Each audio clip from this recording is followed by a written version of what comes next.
Dudes and dudettes, hello, welcome to Night at the Hospital.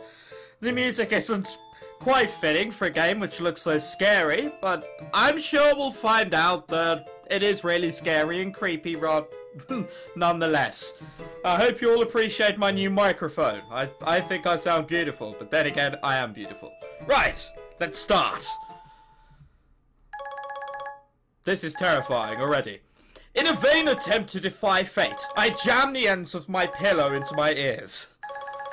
This isn't horror, this is an alarm. See, whenever the phone rings at this time of night, there's only one thing it can be. Alright, phone, alarm, same thing. That thing is Steve. Again, doesn't sound too menacing. Steve is very persistent. I begrudgingly pick up the phone. Frank! Hey, Frank! Frank! Steve. Nice artwork, damn. You know it's like 4 in the morning, right? Come on, it's spring break, live a little sometimes. Anyways, man, I need your help. You know that old abandoned hospital off, right? I-80? Queen Hospital? I've heard of it, sure. He does look like he's looking at his nose. He doesn't look like he's looking straight. Looks like he's slightly cross-eyed on us. Let me guess, you forgot something. Haha, you're practically a psychic, Frank.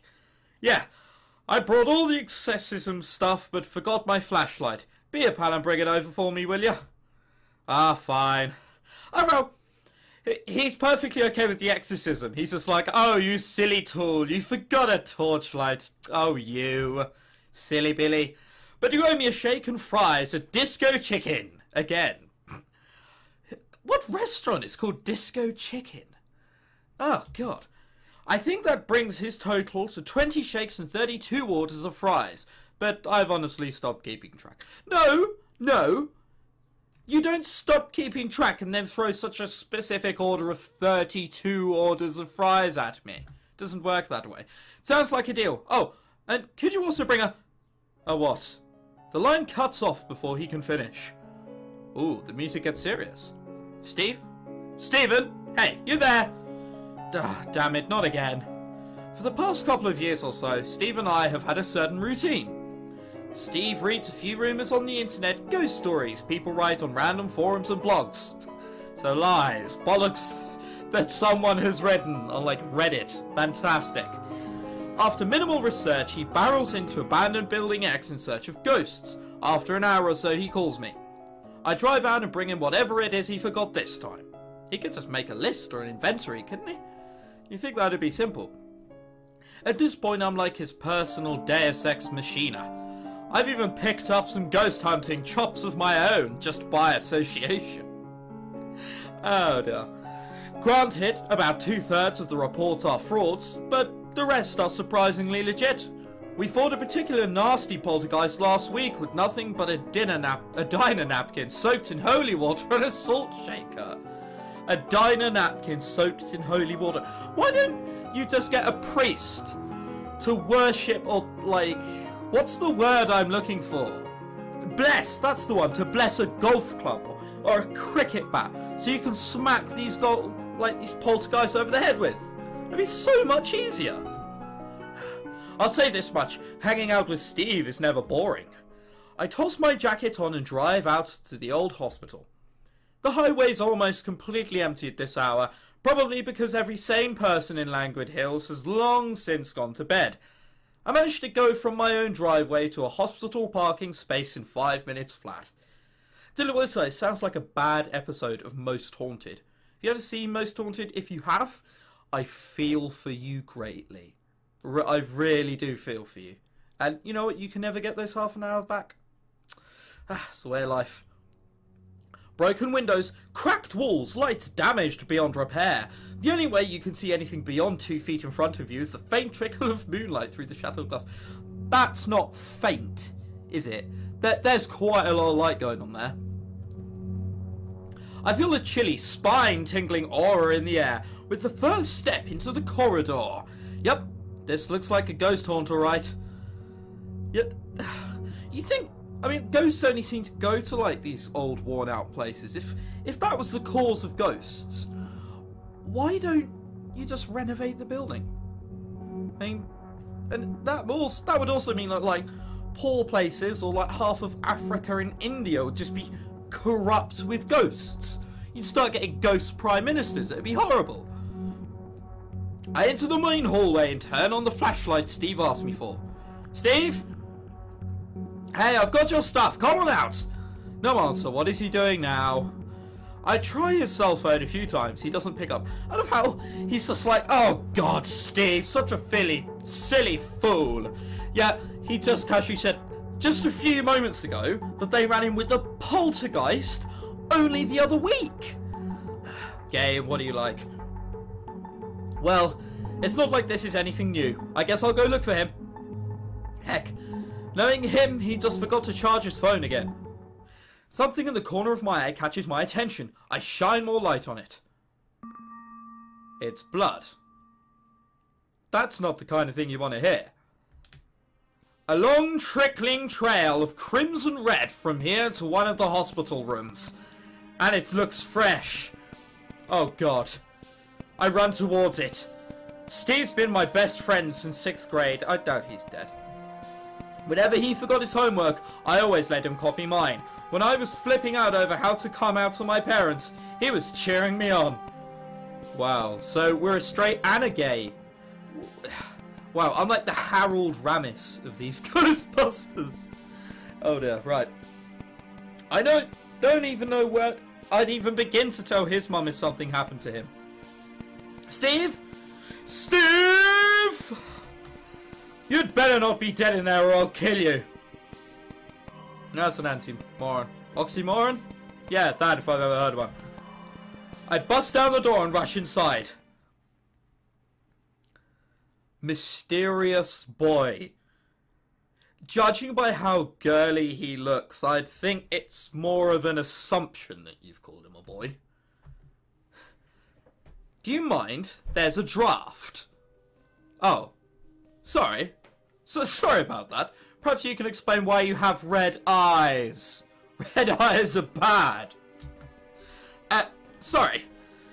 The windows are already broken, so... doesn't matter. Oh God.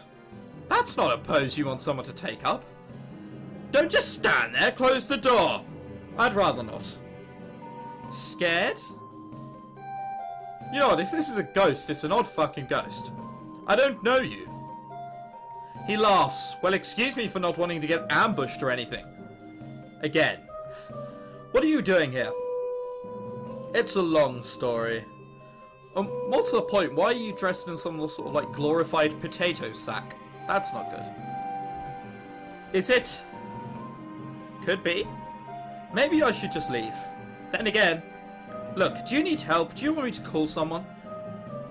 No, I'm hiding out here. Oh. The next question's going to be from what? He makes a shushing motion at me.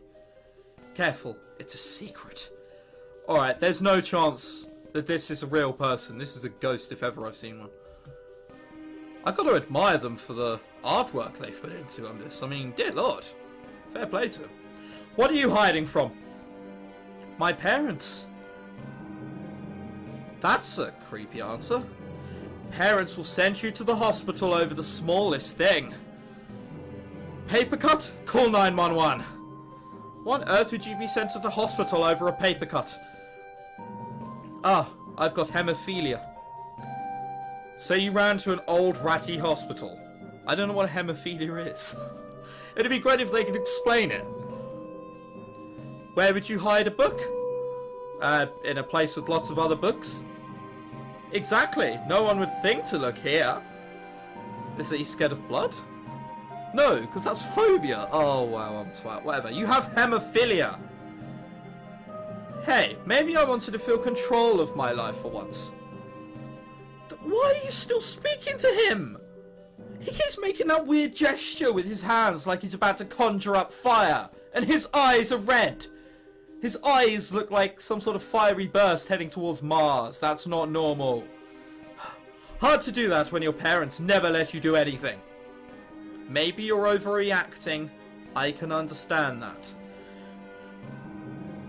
Oh God, a choice. Oh. You know what? Considering this guy is slightly... well, looks fucking psychotic, I'm gonna put I can understand that. I can understand that. There comes a certain point where your parents can't tell you what to do, especially if it doesn't hurt others. Like who you want to date, for example. What are you relating to this guy? Exactly. See what I mean? Anyway, what are you doing here? Running away too? No, I'm looking for my friend. Who, incidentally, his bloodstains led me here. His fresh bloodstains. Why am I even trusting you? I should have smited you whilst I had the chance. He's about this tall. I raise my hand to the appropriate height, which happens to be a little above my head. Dark hair, tanned, orange eyes, just turned 18? I don't think I've seen him. Maybe he's on a different floor?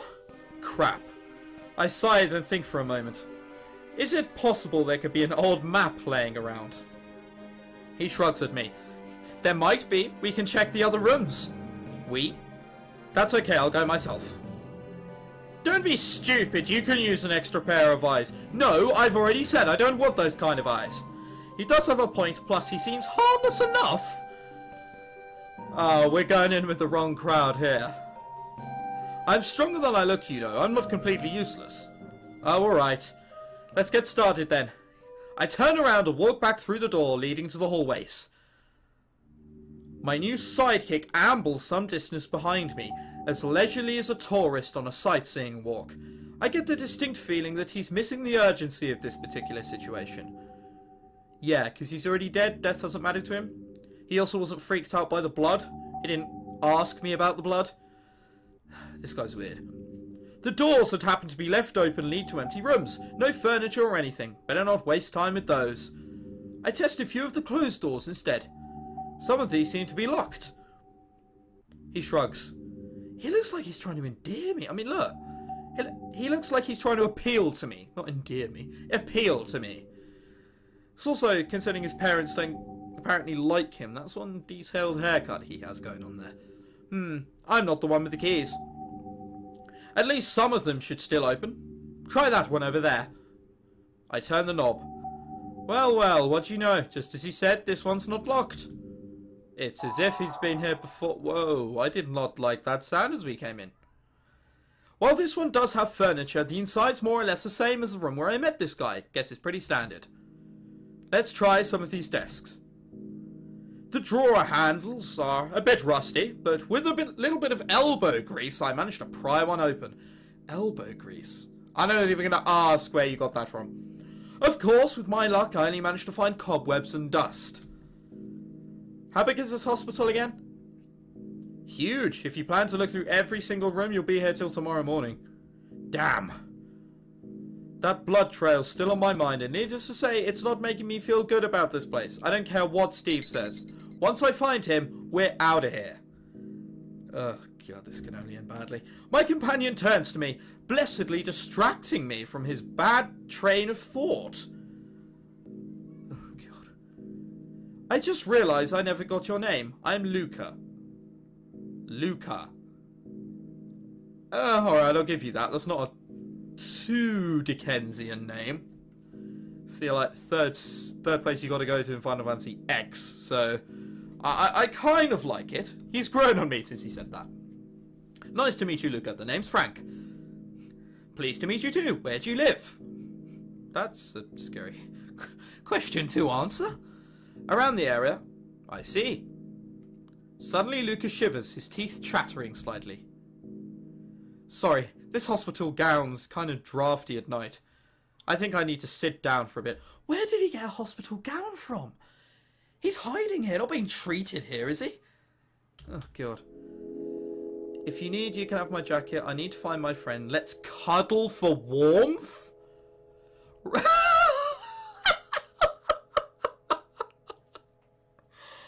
Cuddle for warmth. That's just absurd. That's fucking mental. Let's cuddle for warmth. If I don't hit that option now, I'll regret it for the rest of the game. I've got to. There's no other option apart from let's cuddle for warmth. How about we cuddle for warmth? There's even a bed right here. I call dibs on Big Smooth. What? Come on. Well, don't you work fast. Oh, God. I wasn't kidding. It's not every day you meet a guy this cuddly, you know. Yeah, it's also not every day you meet a fucking guy in a hospital gown in a fucking abandoned hospital. He also seems to be lardy fucking dar about it. At any rate, Luca chuckles and stands up, apparently feeling better. We exit the room and walk down the hall, me testing each door while Luca wanders a little ways behind me. Well, he didn't murder me or try to rape me, so... I mean, that's a start, I guess. Didn't you say that you were going to help me? I changed my mind. Besides, he's your friend. I don't even know the guy. Finally, another unlocked door. Though the knob's a bit jammed, I managed to get it open at least. I signalled to Luca to come in.